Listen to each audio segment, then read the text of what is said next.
사랑하는 형제자매 여러분, 우리는 예수의 피를 힘입어서 담대하게 지성소에 들어가게 되었습니다. 예수께서는 휘장을 뚫고 우리에게 새로운 살 길을 열어주셨습니다. 그런데 그 휘장은 곧 그의 육체입니다. 그리고 우리에게는 하나님의 집을 다스리시는 위대한 제사장이 계십니다. 그러니 우리는 확고한 믿음을 가지고 참된 마음으로 하나님께 나아갑시다.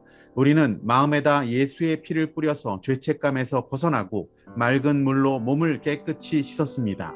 또 우리에게 약속하신 분은 신실하시니 우리는 흔들리지 말고 우리가 고백하는 그 소망을 굳게 지킵시다. 그리고 서로 마음을 써서 사랑과 선한 일을 하도록 격려합시다. 어떤 사람들의 습관처럼 우리는 모이기를 그만하지 말고 서로 격려하여 그날이 가까워오는 것을 볼수록 더욱 힘써 모입시다. 할렐루야, 아름다운 새날입니다. 오늘 본문은 우리가 나누어야 할 좋은 격려가 무엇인지를 잘 보여주고 있습니다. 격려라고 하는 말을 참 많이 사용하기는 하지만 과연 무엇을 우리가 어떻게 격려해야 하는지 잘 모르는 경우가 많이 있습니다.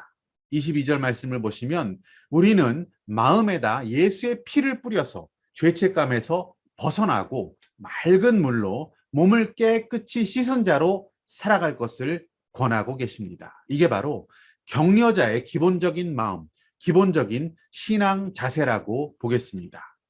또한 확고한 믿음, 더 큰 믿음으로 깨끗한 마음으로 격려하는 자가 되라라고 부탁하십니다. 우리가 이 세상과 또 환경과 사람을 보면서 인간적인 말로 권면하는 자가 되는 것이 아니라 소망을 품은 마음으로 또 믿음의 말로 격려하는 자가 되어야 한다라고 하십니다. 하나님의 말씀을 통해서 우리에게는 수많은 약속이 주어졌습니다. 하지만 살아가다 보면 어떤 어려움에 부딪혔을 때 말씀의 그 약속은 다 사라지고 우리의 소망이 자꾸 흔들리게 되는 것을 경험하게 됩니다. 그것은 누구나 다 그렇다라고 생각합니다. 그래서 우리는 서로 격려해야 하는 존재입니다.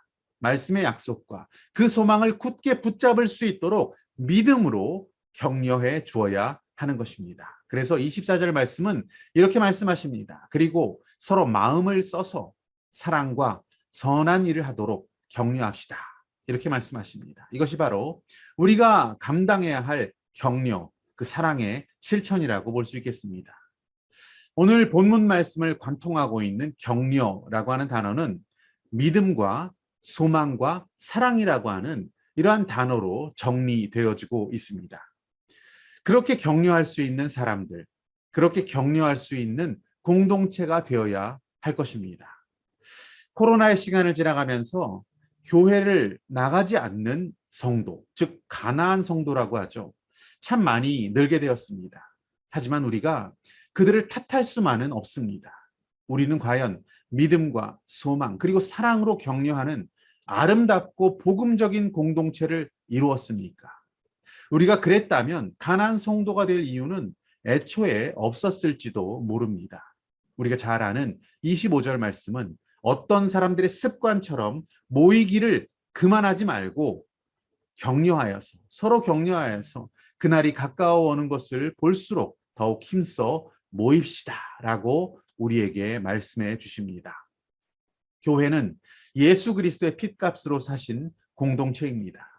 믿음으로 서로 격려하며 온전한 소망으로 나아갈 수 있는 건강한 공동체, 말씀의 약속을 붙드는 공동체, 사랑과 선행을 격려하는 세상이 감당 못할 공동체로서의 교회를 기대합니다. 서로 믿음으로 격려하는 그 모임 가운데 함께 하실 하나님을 찬양합니다.